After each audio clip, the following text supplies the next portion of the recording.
we're videoing. Go ahead. We are? Yes. Okay, would you call the roll, please? Free-Partner. Here. Greco. Here. Gasheva. Yes. Hobbs. Here. Jenkins. Yes. Koppenhofer. Yes. And Victor. Yes. Thank you. Before we go to public to address the board, I wanted to bring you all up to date briefly on how we got to where we are at this moment. It's been a busy, 5 days? At our last board meeting, which was last Wednesday, seems like it was a month ago, we were presented with a stack of information that was a recent response to a FOIA request, and from Becky Siegel, actually. And Becky presented us each with a stack of documents that represented what she had been given in response to that FOIA request. There were some serious concerns raised by that, obviously. Mary took that and immediately began digging into that issue. It had to do, in that case, with the ComEd invoices. And what Mary found was exactly what Becky Siegel had presented to us, and that is that the FOIA response was incomplete, and a number of the invoices had been altered to remove late fees. And in addition to that, Mary did not find the originals in the ComEd file. She did a lot of searching, eventually found the originals. Oh, but not all of them. I'm sure not all of them. Okay, but even some going back to 2014, right? Yes. Okay. I did find some there. But not, there are still missing ones, Okay. I'm pretty sure. After several hours of work, Mary was concerned, called me to come and see what she had uncovered, and it was clear that that FOIA response was incomplete, inappropriate. It had been altered to shield the fact that we had a number of late payments and a number of corresponding late fees with that. Since then, at that time I began contacting other board members one at a time to let them know that we were going to terminate Margie Nolan the next morning, which we did. I came in along with Mary. I went in and spoke with Margie Nolan. Mary went and spoke with the staff so that everything was proceeding in on a parallel fashion. Margie Nolan packed up her things and left, and at that time we began the process of figuring out how we fill the breach, how we keep the lights on, so to speak. So there have been a number of discussions with staff members as to expanded responsibilities. Mary contacted the bookkeeper and spent the day, or part of the day yesterday with her. She's coming in again tomorrow. And I should point out that Mary has worked here every day, hours on end, digging into files, except for Sunday, and will be again tomorrow. It has been an exhaustive process. Part of it was just simply finding things. Since none of us were involved in filing them, none of us knew exactly where to look, and eventually a lot of things have turned up as we would have hoped. Mary has prepared a briefing for the board that was intended to be an executive session. And in looking over that briefing, it has occurred to me and also to Mary that a good bit of that briefing can be delivered in open session. And so she will do that even though it's not on the agenda. And I trust that I can make that change without objection. Is that the case? Okay. All right. So Mary will give a substantial portion of that briefing in open session. And that also means that the executive session can be mercifully brief. The other thing is, I'm going to change the agenda in this fashion. We have the executive session appearing in the middle of the agenda, and it occurs to me that there is no reason that the executive session cannot be handled at the end of tonight's meeting, so that those that cannot stay for the executive session, which means everybody except board members, don't have to hang around and wait to be called to come back. But when they leave there, they can be done for the evening. So the executive session will in fact be at the end of tonight's agenda and not in the middle where it appears right now. At this time, I'd like to open the meeting for the board to be addressed by the public. Are there those who wish to address the board tonight? I don't have anything written up, I'm Kate Valley, but I'd just like to say, I appreciate action being made by the board.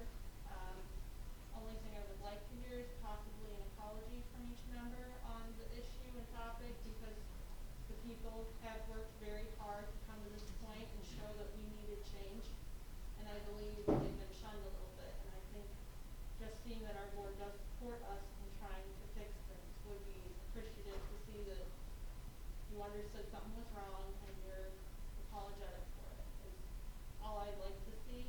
And then also I just hope that, going forward, we work with the rail system on finding a new director. There are people out there fresh out of school or even that are in the system that are looking for a place, and rails would hook us up fairly easily with somebody that is qualified and capable, instead of just anybody local or anybody, we know somebody or whatever. But it would be really nice to see us working with the system instead of being outside of the system like we've been. So that's all. Thank you. I've been in touch with Rails twice now, recently, and have got some support from them. We've never been outside the rail system. I just want to have that out there. Okay. Thank you. Anyone else? I will. I wasn't expecting to, but since you guys opened it with it, addressing the comment issue, I did want to say, I do thank you on record for immediately addressing it, Mary, and looking into that right away. As far as, many people here have done a lot of work, and I can appreciate your hours and how taxing and exhausting it is, but many of us in the community have done the same starting back to January. I'm just a small part of the puzzle, and I put in many hours to get where we were to even present you with that. There have been gobs of FOIAs done to prove over and over that there is horrible record keeping, there is dishonest record keeping, and there are major red flags that need to be looked into very in depth, that just keeps going back to the fact that either an external audit needs to be done immediately by the board, or a forensic audit. Another, unbiased external audit is another avenue to think about. I appreciated Mary called me Saturday and told me that Margie Nolan had been fired, and I don't get any joy in that, and I want that on the record, because I have since received messages from staff, one particularly, and I did report it to Mary, pretty much kind of harassing me about, did I, basically enjoy, we did what we accomplished to do, basically, and harassing how I run a local informative group called the What's New Seneca page. I'm pretty tough cookie, I can handle things, but I will go the right routes to pass it on. It's just inappropriate, and I don't have to put up with it. Mary did call me and shared some things with me as far as, she was very shocked at what she was unraveling, the records that were being found, and much of what you guys already shared, that a lot of the original copies are not there. That leads to the next question for the public is, if they're not there, were they destroyed? Where are they? And who did that? Because we all know that all of these records should be on hand for 7 years. So the original copy should be very easily, we know it's a mismanagement mess. We know it's a disaster and a mess. We understand that. But they shouldn't be gone, period. There's been no record of disposal since 2015. So anything that we're FOIAing that you cannot produce, or anything from previous FOIAs that cannot be produced, there needs to be an explanation why. Because a lot of Margie Nolan's communications with people in the past left those FOIA requests open because she didn't complete them. But she also didn't give a letter of denial. She also didn't redact anything and say, this is specifically why I'm not producing these documents. I think all of these things keep pointing to the fact that we need to dig deeper. I will say I asked Mary that day when she called about the $5,410 deposit. She said she was going in and she was working hard to dig in and find that. I did receive a text message yesterday from her saying that she did find it in the QuickBooks. And the date on it was September of 2017 for $5,443.23 that it was deposited to one bank. I thought about it for several hours and I texted her back and I said, Mary, that doesn't make sense. The 2 checks that were issued from ComEd told me directly that they issued 2 checks in the amounts of $5,120 and $290, and that those had cleared in 2017. She also told me further on in these text messages that ComEd had collected a deposit in November of 2014, December of 2014 or 15, I'm not sure on that. Mary said she collected, that said in the text as well, that that ComEd had required a deposit in July, August, September, that they had collected a deposit as well in 2015. I am super confused at this point.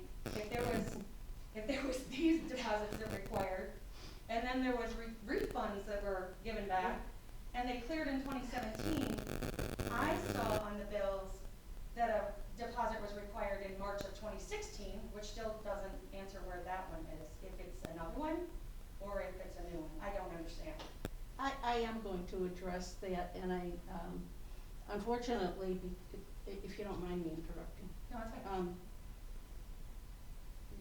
I had prepared a packet thinking that it was just going to be addressed to the board, so I didn't make enough copies.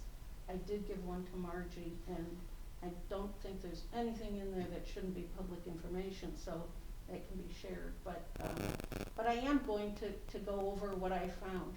Did I find everything? I'm not sure of that, but I do think I found everything for the 15410, and I'll go over it when I do. So it's confusing. It is. As our text message continued, there was even some mention from you to me, was I withholding any information, or had I not been? Yeah, and may I explain that, what I was thinking? Because you didn't text me till 10:15 at night. I was literally getting up to go to bed. You didn't have the answer. And I shouldn't have, because I didn't explain myself well. What I was thinking of was, have they FOIA'd the bank bills already and seen that already? We FOIA'd everything So to the points of bank accounts. So anyway, that's what I was thinking of. Yeah. Anyway, So we she was shouldn't wondering have a about back and right. forth The now. question Go that ahead. came to me was, Go ahead and have. is there anything that I'm Yeah. withholding, which, you know, I did get very defensive, thinking this is not my job. I'm just a citizen out here who's FOIA'd some information. There's a lot more people over here that should have been doing that job. So, we still don't know a cut and dry answer, and that's what I'm asking. And from this point forward, what we are saying, and I think I can speak collectively, is that we have dug so far. We have dug everywhere we can by FOIA requests, except bank accounts. So if we get bank accounts and they don't match what we're being told, because these routes that we've seen so far don't match. Nothing we're seeing has been truthful to this point. From Margie Nolan's record keeping, from FOIAs we received, some of what you're digging up and presenting to me, yes, matches some information, but we haven't got far enough. You guys are just a couple days into this. The point being, again, all of this should have been done years before now, rather than trying to scrape and put it together now. Again, the red flags are there, that this is above everyone that's in this room's head. This needs to be looked at by very professional eyes, whether it's an external audit or a forensic audit, to look into every angle possible. And that's truly all that's left at this point, because we can only look so far.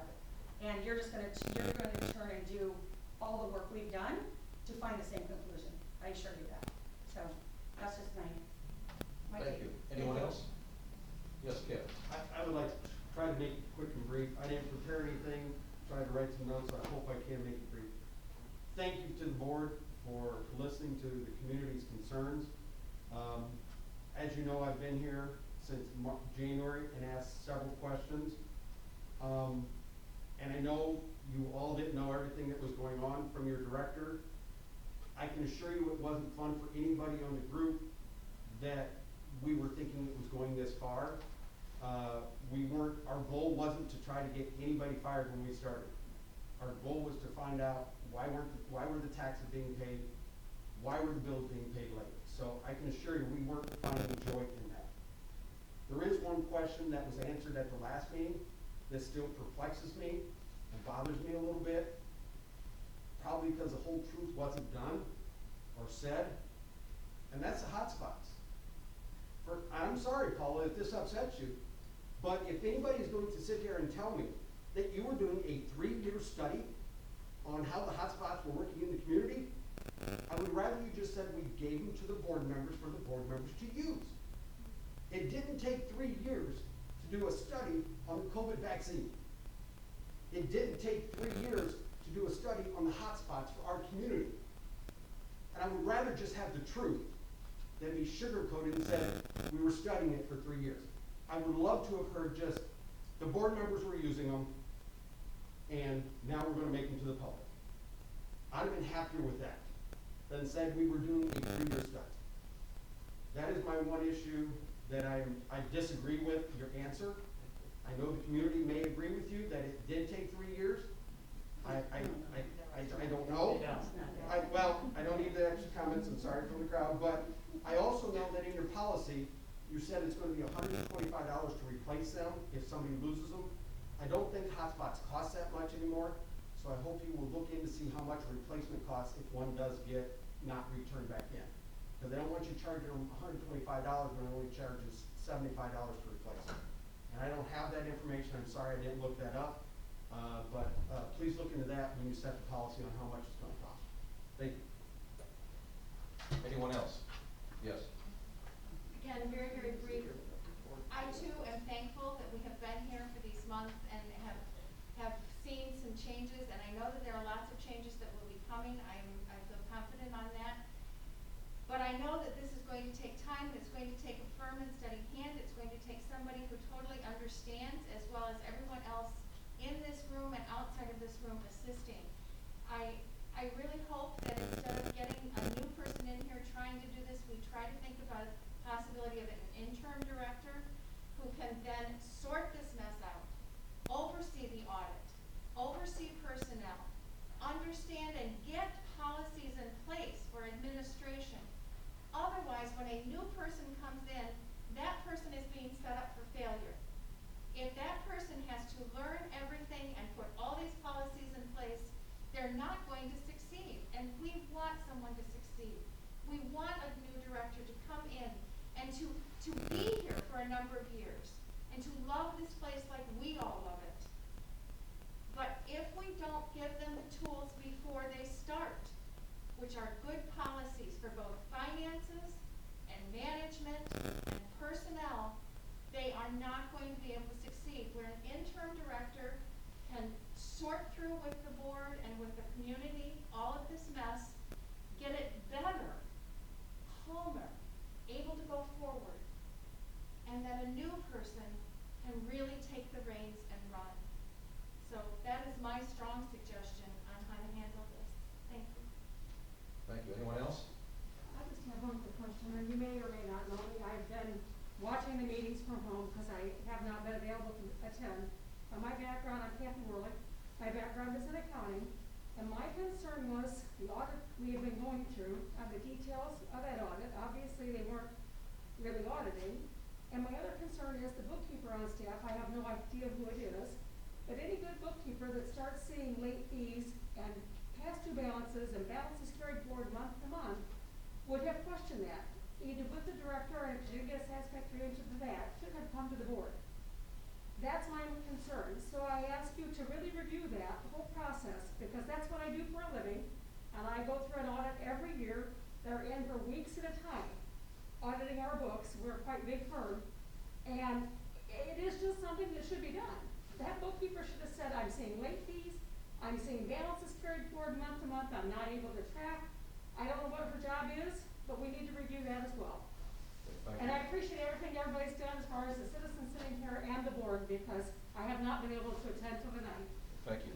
You're going to address the business issue, are you? Maybe get up and speak. As far as what she was able to see, what she was. Oh, okay. Okay, all right, thank you. All right, anyone else? Okay, well, let's move on with our business. The first item of business is the approval of changes to the financial institution signature cards. I'm going to move that we approve, and by the way, the bank requires board action. They won't do it just simply on us walking in and asking them to do this. I'm gonna move that we remove Margie Nolan and that we add Paula, and we add, I think we were gonna add Anna too, correct? Is that right or not? Are we going to add Anna, or do we wanna add another board member? Dawn is on the finance committee. Well, It's whatever, it's, yeah.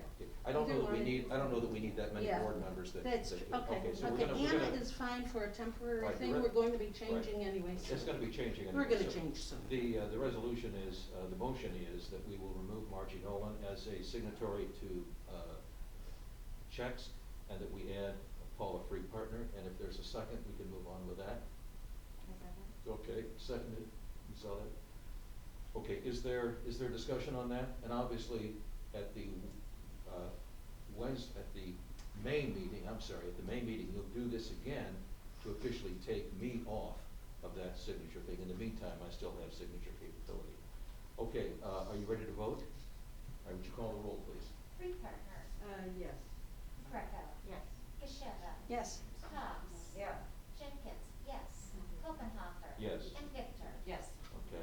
The next item is that IMRF needs an authorized agent name that's associated with the library.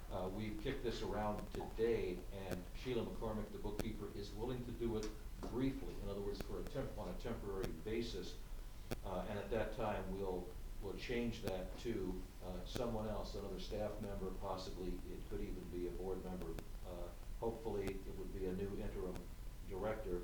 But for now, I'm gonna move that we appoint Sheila McCormick from Sam's Bookkeeping as a temporary IMRF authorized agent on behalf of the library. Is there a second? I'll second that. Okay. Amy seconded. Is there discussion on that at the moment? Okay, are you ready to vote? Would you call the roll, please? Free Partner. Yes. Greco. Yes. Gasheva. Yes. Hobbs. Jenkins, here. Kopenhofer. And Yes. Victor. Yes.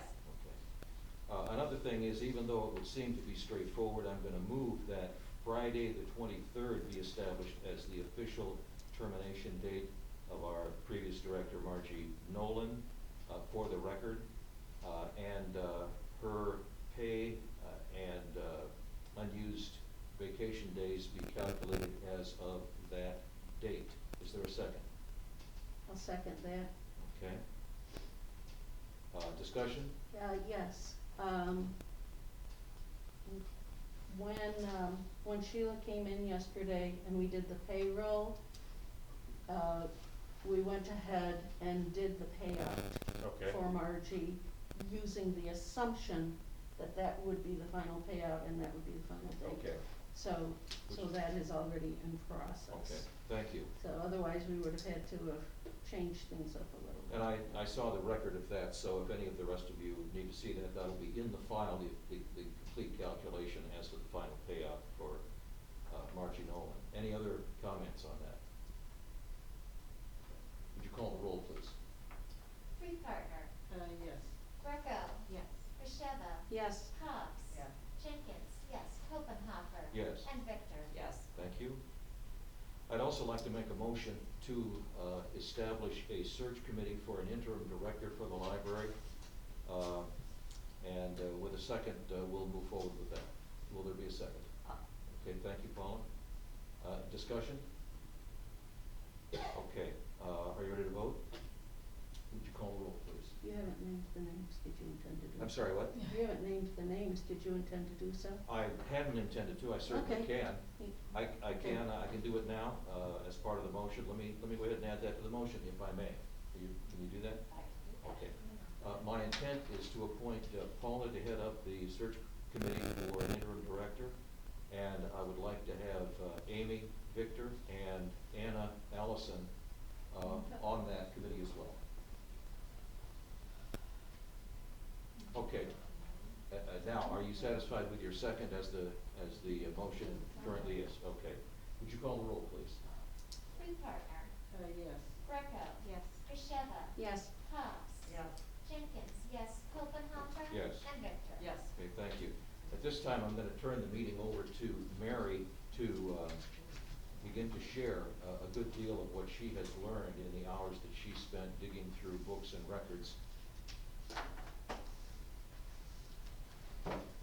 And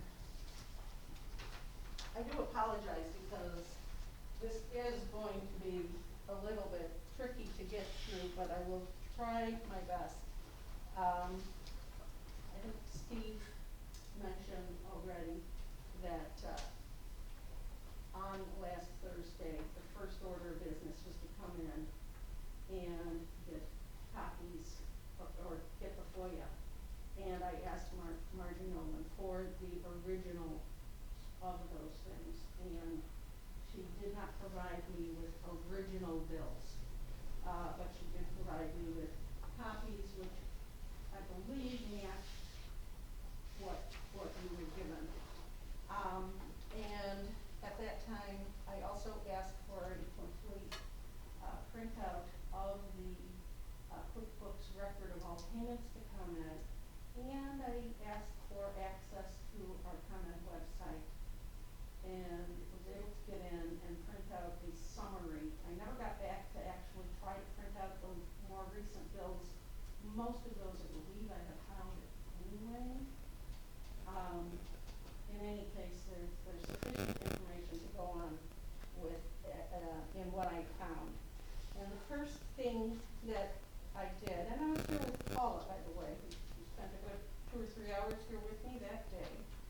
And when we went through them at first, we could see things that looked suspicious, but what we didn't see was anything that we could identify for sure is incorrect. And so, you know, we went through them and we looked at them, and the big part of the problem, of course, was that they were out of order.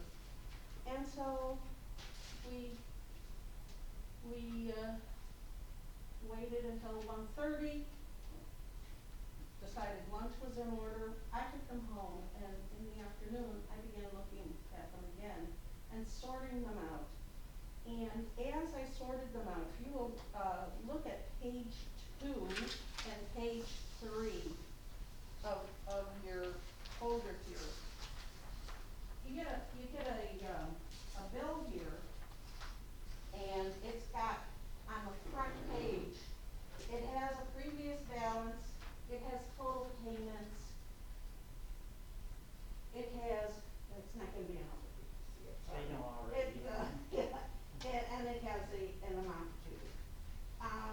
And then down below, it'll have 3 subcategories: the electric supply services, delivery services, and taxes and other. Those 3 items, if you go to page 3, board, you will see that should add up to total current charges. And there always should be a total current charges line. And then below that, if there is a late fee, it should appear here under miscellaneous, and maybe some other miscellaneous charges too, but typically it's either nothing or a late fee. And then you get your total amount due. So basically what it boils down to is if your total current charges does not equal your amount due, there ought to be some miscellaneous charges in there for you to see. And eventually, I started going through and checking every single bill in order. And when I got to March 19th of 2020, there was a previous balance of $1,361 and some change, and that was paid. And then there was an amount due on April 3rd of 2020. And then you come down here, and I added these things up, and it got to the amount of $1166. Go over to page 5 here, the second page of that bill, and there's no current services subtotal. You can see artifacts, which is what Paula and I were disturbed by in the morning, but you know, what's that? It's suspicious, but what do we make of that? And then you go to the total amount due, and it didn't equal the current services subtotal.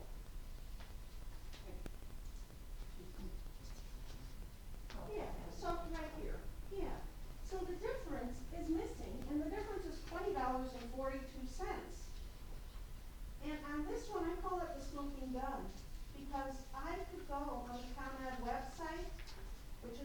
page 6. And if you look at the second line down, there's a late payment charge of $3.9. It should have been on that bill. And when Steve and I talked to Phil Lanzini, and he was, talking about this kind of things, this is the kind of definite proof that is required. So I continued going through them. And on page 7, you can see a list. And these are the inaccuracies that I found. I didn't even do the parking lot alter records. These were just the main building. There were, What year is this? Oh, these are just these years? every bill date is there. I didn't bring mine with me, but yes, it's very similar looking. Yeah, and there were, 11 parking lot altered records. And so when you're looking at this, this is highly disturbing, and I called Steve and came over, and he determined what action was going to be taken immediately. So then the next day when we came in, and also the very first thing Steve said, to give him a lot of credit, because Becky, it hadn't even occurred to me. His first thing that he said is, you've got to give correct information to Becky. That's a FOIA. We have to fulfill it. And I mean, I was so busy doing the work, doing the numbers, I hadn't even gotten that far yet. And so, Becky will attest that I very, very early in the next morning, I believe, sent you Yeah, information. several things. And then we gathered what we could, and over the course of the next day or two, we also, as we were beginning to go through things, located more records and gave you some addendums. However, is it frustrating to feel like you have been deceived? Absolutely. And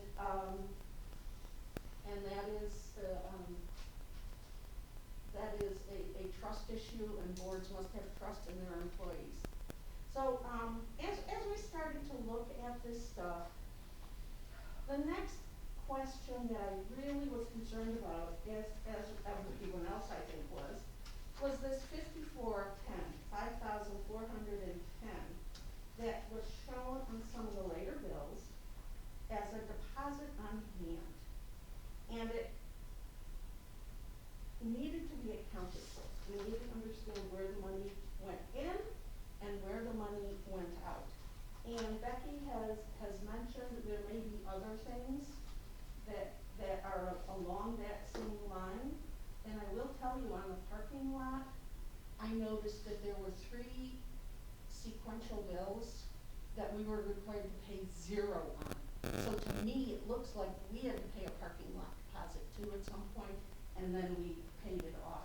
But I'm not concluding anything there. I don't know anything yet. So might there be more out there that I haven't identified? Absolutely, sure. In the meantime, while this work was going on, we were also beginning to talk to staff and go to the bank and see what we needed to do. So, this was not my only focus over the last 4 days.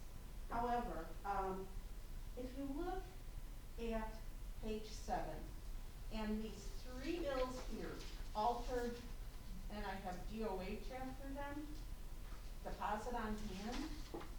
If you look at the missing amount and the late fee there's $96.67, $117.61, and $96.66. So that was the unaccounted for amount on those 3 bills. And if you turn to page 8, I began to speculate that, and it was done in July of 15, August of 15, and September of 15, that was actually a deposit. And I think didn't we just sort of figure that out as I was explaining that to you just yesterday? Yeah. I mean, really, yesterday, I had not figured out where all the money was. I thought it had accounted for like all but $300, and lo and behold, here's $300 that shows up as weird. But as we were poking around on Saturday and looking, November 17th, 2014, December 18th, 2014, and on January 22nd, 2015, there were bills issued with an assessment for the deposit in November and December. January of 2015 was the first FOIA statement, and the second page, lo and behold, was missing. But it had an amount due of $17.25. And so, again, speculation and knowing how companies work, I added 1706, 1706, 1706, and then I added the 9667 3 times, and lo and behold, it adds up to exactly and precisely $5,410 for deposit on hand. And so, of the bills, right, and what's especially frustrating, Four bills is what they require. well, whatever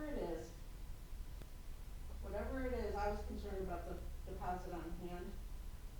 And the bill paying continued to be so bad between the late 14s and January of 15 that in July, August, and September, they took more money from us guys. So I'm fairly convinced that this is where the entire deposit came from. And again, if you go back and look at this page and you say this is altered deposit on hand, if you look at those numbers, again, they're $96. I bet that $117 was a late fee plus $96 in the deposit. All of the others, except August of 2016, are around $25, $20 to $25. In August of 16, no bill had been paid for a while. We were assessed 2 late fees.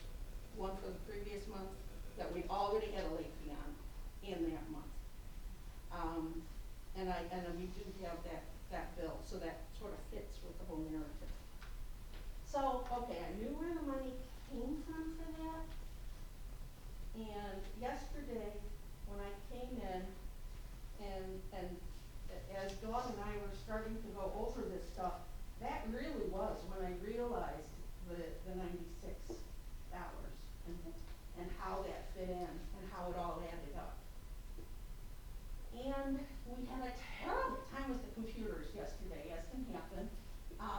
So, here we were starting to pay our payroll, which of course I've never done before, Anna has never done before, and Sheila was walking us through it. And the laptop that we've been using decided to do a complete reload. So we sat there until 2:30 watching this thing reload. And we were also moving QuickBooks onto the main desktop, which is where we thought it was more appropriately located. But when Sheila finally was able to get into QuickBooks, on page 9, you will see a QuickBooks report. No, I'm sorry, I didn't show you, those are the deposits that they demanded. 9 and 10, you can actually see the deposit on here. So, I'm sorry, this stuff is really painfully boring. No, this is fascinating. So I have those next pages there, and actually, this other little set I had printed off, I also printed off the July, August detail where those $96 came from, so you could see that too. So then we get to the QuickBooks stuff from yesterday. And so at 3:15, I asked Sheila to print this off. And the credit was for $5,410. $1,444.23.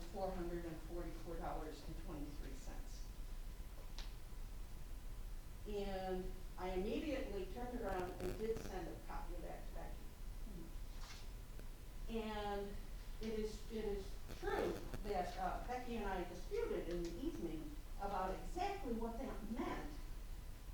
But but to give me, or why I hadn't gone and dug out bank records at that moment, which would be the next normal thing to do. And the reason was it was 3:30 in the afternoon. We were still working on payroll. I stayed until 5:30. I mean, Gosh, I found sorry. this at 2 o'clock in the morning. So, but the point is, the library closed. I had to go home. We just managed to get the payroll in. And so when you look at this number here, I'm sorry, I want to go back to But the 5410 that I brought to your The attention was from the 5410. March 2016 bill. Yes, it was, and that's the deposit on hand, and then you'll see these interest payments around that they accumulate. And so So it's like why they gave $40. us $34 extra, those interest payments were in there. And I refuse to believe that's all that accumulated based on the interest payments I got. So I think they charged us some sort of service fee. So I think there were 3 checks.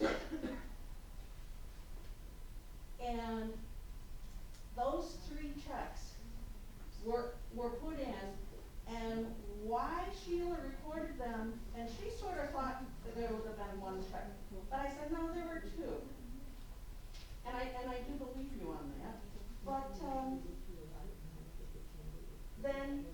then you've got, the way you enter it into QuickBooks, this is the only item that is, listed in QuickBooks as refund of deposit paid for electric service. But it has not been Clearly- verified at a bank yet. No, that has not been verified by the bank yet, but what you've got is the only deposit ever made from ComEd. ComEd has never written us checks before. We pay them, they don't pay us. So for that amount to come from them, I simply don't know what else it could be. And obviously, as we go through the year and we do our audits and we do check our accounts have balanced. So we're not missing that money. We saw it. As a matter of fact, I think a mention was made that it caused us some confusion in our budgeting the next year because of that, we thought we paid less for electric service because we got that huge refund. So we actually budgeted a little low. We had made a mistake with that and didn't quite catch on because it certainly wasn't emphasized. So going forward from that, I feel like I'm missing a whole page. Okay, and just the last page, we just wanted to go and this is information that's available to anybody who goes online and looks up PIN numbers, which you can do easily enough. And so this is the true amount of taxes that we did indeed pay. And that is a personnel issue that we will be discussing in executive session. However, I wanted to point out, because it frustrated me so much, that, sometimes if you are given wrong information by a person that you are trusting, it goes out. And I know Steve sent out an email saying $10,000 for that, and that was incorrect. And it was incorrect because he was given incorrect information. Why weren't you guys checking this information? So I'm not going to respond to that because I'm not going to You don't respond have to to, Mary, that. I'm sorry, but that's Yeah, the frustration. yeah. So this is not a question and answer, this really is for the board. However, Margie, I would like to get together with you tomorrow. And if you are available, if I am available, I think you saw me earlier email. Maybe you didn't see my email. I have not, I'm sorry. I'll talk to you at the Okay. board meeting. One other thing. Yeah. You spoke with Sheila about how late payments, where they appear in the cycle, why she would not spot them. Oh, yeah. Please address that. You mean as far as Bills being paid bills, late, yeah. bills, Right, oh, why Sheila would not? right. Okay. Because she feels that she's under attack in all this too, and there's a very simple explanation. I think the bills may have been altered before we ever saw them. I don't know. I'm speculating here. Sheila didn't, I mean, when Sheila pays the bills, they're entered in, and the checking was done with the current balance, the due, more than going into the detail, and I think that's what happened sometimes. That will change, by So, the way. and that is absolutely, those things must change. I And- suppose you don't have to answer, but then why would that bookkeeper still be in positions right now when this all keeps correlating back to bookkeeper Margie and what they presented you? And you don't have to answer, I'm just putting that out Yeah, there. that's sort of It's a just very personnel concerning. decision, Yeah. and so, and you can draw your own Whether it's conclusion purposeful or about. not. Right, you can draw your own conclusion, about, and part of the answer is, we absolutely don't have all the answers yet. And we have to go one step at a time. And first thing we have to do is get our bills paid and get our payroll done. So those things must happen. And Sheila has already said, look, I have plenty of business. If I don't feel like I am of service, I'll do something else. So she is not, we are not her biggest customer. I'm not gonna speak anymore to that. I don't think it's appropriate. I don't have enough information, and I haven't had time really to digest everything and come to a good conclusion about all of that. Thank you very much.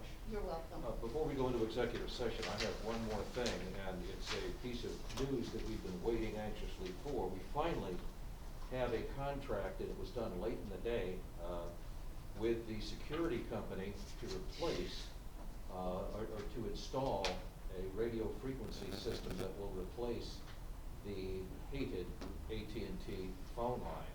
I don't know why it took this long, but we are there now. The contract is signed. We have a statement of work showing exactly what they do, what they provide. This will result in a work order on their side, which will result in them scheduling to do that work. Obviously, the sooner the better, but at least that is one important piece off of our list of concerns, okay? Is there anything else that anybody on the board needs to bring up before we get a motion for executive session? Okay, can I have a motion to go into executive session, please? Yes, ma'am. Okay, and you need to stop that recording and then. We have to do the vote to go into executive session, Yes. and then I stop it. Okay, that's fine. Okay, and we have a second, Mary? Paula? Okay, would you call the roll, please? Parker, Yes. Greco, Yes. Bichetta, Yes. Cox, Yeah. Jenkins, yes, Pocahontas. Yes. And Victor. Yes. Okay, thank you. And we will not conduct any business after